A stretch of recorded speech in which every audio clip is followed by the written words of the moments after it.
Hello taste buddies, welcome to Chitrachula kitchen. Navaratri వేళ అమ్మవారికి సమర్పించే ప్రధాన ప్రసాదాల్లో ఒకటి శాఖాన్నం. అన్ని రకాల కూరగాయలను కలిపి చేసిన రుచిలో తయారయ్యే ఈ సాత్విక వంటకం అమ్మవారికి ఎంతో ప్రీతిపాత్రమైనది. ఉల్లి వెల్లుల్లి లేకుండా పవిత్రతతో వండే వంటకం ప్రతి గృహంలోనూ సంపూర్ణత, శ్రేయస్సు నింపుతుందని నమ్మకం.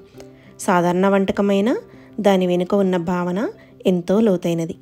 ప్రకృతి ఇచ్చిన పంటలన్నింటినీ ఒకే పాత్రలో కలిపి అమ్మవారికి అర్పించే కృతజ్ఞత.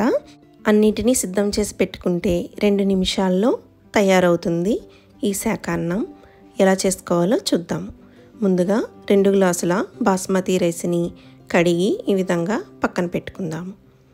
ఇప్పుడు కుక్కర్ తీసుకొని అందులో 1.5 స్పూను నెయ్యి వేస్తున్నాను. ఈ వంటని నెయ్యితో చేసుకుంటే అద్భుతంగా ఉంటుంది. నెయ్యి వేడవుతున్నప్పుడు ఆవాలు, జీలకర్ర పావు స్పూను వేస్తున్నాను. అలాగే జీడిపప్పులు 10 వరకు వేస్తున్నాను. ఆ తర్వాత మన దగ్గర ఏ కూరగాయలు ఉంటే ఆ కూరగాయల్ని వేసుకోవచ్చు. అయితే భూమి లోపల పండించే పంటల్ని అంటే ముల్లంగి, క్యారెట్, బంగాళదుంప వంటి కూరగాయల్ని వేయరు. నేను పంప్కిన్ కూడా యాడ్ చేస్తున్నాను. టేస్ట్ మాత్రం అద్భుతంగా ఉంటుంది. నేను బీన్స్, వంకాయలు, గుమ్మడి, బఠానీలు, కొత్తిమీర వేశాను. మనకి ఇంకా ఏ కూరగాయలు అవైలబుల్లో ఉన్నా వేసుకోవచ్చు. టమాటాలు కూడా 2 టమాటాలని కట్ చేసి వేస్తున్నాను. ఆయిల్లో ఒకసారి తిప్పి కొత్తిమీర కూడా యాడ్ చేసుకున్నాను. మళ్ళీ ఒకసారి ఆయిల్లో బాగా కలిసే విధంగా తిప్పుకుందాం. ఇప్పుడు సాల్ట్ యాడ్ చేస్తున్నాను, 1.5 స్పూను. మళ్ళా ఇంకొకసారి తిప్పుకుందాము.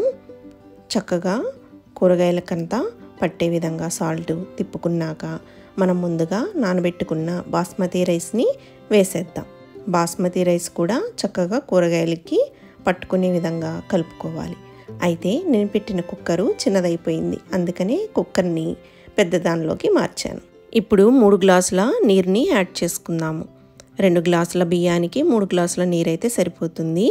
ఉప్పు కారాలన్నీ సరిపోయే చూసుకొని మూత పెట్టుకొని 2 విజిల్లు రానిచ్చుకోవడమే. పచ్చిమిర్చి వేసాం కాబట్టి కారం కూడా అవసరం లేదు. శాఖాన్నము రెడీ అయిపోయినట్లే. 2 నిమిషాల్లో ప్రాసెస్ అంతా ఉంటుంది. మూత తీసిన తర్వాత ఒక్కసారి రైస్ని కదిపి మరలా 2 నిమిషాలు అదే విధంగా ఉంచి మనం సర్వ్ చేసుకున్నామంటే ఎంతో పొడిపొడిలాడుతూ రైస్ వస్తుంది. ఎంతో ఈజీగా అయిపోతుంది. అలాగే సాత్వికంగా కూడా ఉంటుంది. ప్రతి ముద్దలోనూ నెయ్యి కమ్మదనం తెలుస్తూ కూరగాయల యొక్క టేస్ట్ ప్రతి ముద్దలోనూ మనకు తెలుస్తుంది. అంత బాగుంటుంది ఈ శాఖాన్నం. నవరాత్రుల సమయంలో అమ్మవారికి ఖచ్చితంగా ఈ నైవేద్యాన్ని నివేదిస్తారు. ఉల్లిపాయ, వెల్లుల్లి ఏమీ లేకుండా చేసిన వంటల్ని మాత్రమే మనము ప్రసాదంగా నివేదించాలి భగవంతునికి. సమయం లేని టైంలో మనము చాలా తొందరగా కూడా ఈ రెసిపీని చేసి పిల్లలకి వడ్డించవచ్చు. ప్రసాదంగానే కాదు, చిన్నపిల్లలు కూడా చాలా ఇష్టంగా తింటారు ఈ రెసిపీని. అదే మనం నైవేద్యంగా పెట్టేటప్పుడైతే ఏ టేస్ట్ చూడకుండా చేయాలి.